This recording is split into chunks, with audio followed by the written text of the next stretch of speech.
Seatas į Ženevą atvežė atnaujintą Ibizą. Tačiau kiek įdomesnis štai šis Toledo modelis, kol kas konceptas. Ankstesnis Toledo pasižymėjo labai neįprastomis formomis ir, reikia pripažinti, nebuvo labai gražus, gal netgi labai negražus. O štai dabar ispanai pasuko radikaliai kitų kelių ir sukūrė paprastą įprastomis formomis pasižyminti Toledo modelį. Galbūt šis paprastumas ir patrauks daugiau žmonių dėmesio. Tiesą sakant, šis konceptinis modelis labai artimas serijiniam. Tai pripažįsta ir patys ispanai. Automobilis dar šių metų gale pasirodys prekyboje. Naujasis Toledo greičiausiai netaps brangiausiu šio gamintojo gamoje. Jis turėtų įsiterpti į tarpą tarp Exeo ir Leono modelių. Taigi galima tikėtis, kad jo kaina prasidės nuo maždaug 55–60 tūkstančių litų. Visai patrauklus pasiūlymas. Kaip sako kūrėjai, tai klasikinis, tačiau elegantiškas ir sportiškas sedanas, kuris iš tolo atrodo kaip kupė.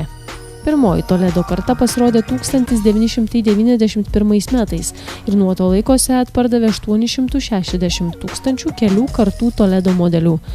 Ispanai sako, kad tai labai sėkmingas automobilis, tyliai pamirždami, kokia baisi nesėkmė buvo paskutinės kartos Toledo. Tuo tarpu naujoji Toledo karta tikrai neseks savo pirmtako pėdsakais. Automobilis išties vykęs. Ispanai teigia, kad jis bus parduodamas už labai patrauklią kainą. Jeigu jie išpildys savo pažadus, galima tikėtis nemažos sėkmės. Automobilis nemažas, beveik 1,5 metro ilgio ir pasižymi didelės talpos bagažine, kurios turi siekia net 500 litrų. Panašu, kad tuo pačiu metu debiutuos ir Toledo pusbrolis Škoda Rapid, nors Škoda dar gali vadintis ir kaip nors kitaip. Gerai, kad naujasis Toledo išlaiko Seato kaip sportiškų ir dinamiškų automobilių kūrėjo įvaizdį. Tiesa, naujas modelis nėra toks veržlus kaip dabartinis Leon, tačiau aštrios briaunos ir agresyvus priekis atrodo įsimintinai.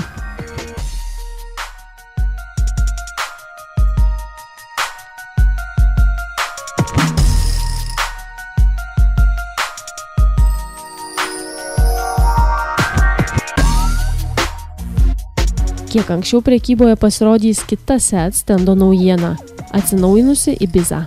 Tiksliau, šį atšviežintą modelį galima užsisakyti jau dabar. Buvo atnaujinta iš karto visa gama – 3-durė SC, 5-duris hatchbackas ir universalas. Be to debiutavo ir sportiška Ibiza FR versija. Atnaujinta išorė, pagerintos interjero medžiagos, geresnė garso izoliacija, pakoreguota pakaba.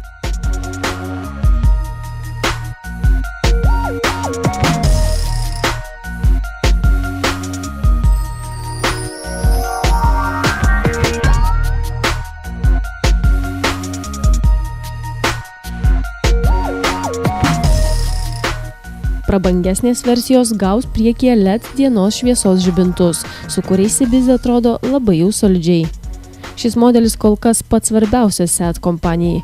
Visų pirma, jį renkasi jauniausia auditorija. Galų gale tai ir populiariausias Seat modelis.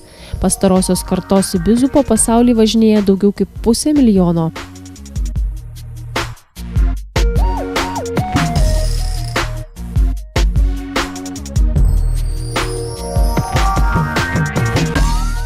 Automobilis bus komplektuojamas su įvairiais varikliais nuo 60 iki 150 arklio galių.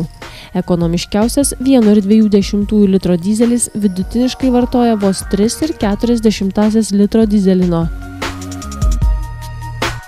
Vasarą debiutuos ir dar galingesnė Ibiza Cupra versija, kurios galia gali siekti ir 200 arklio galių.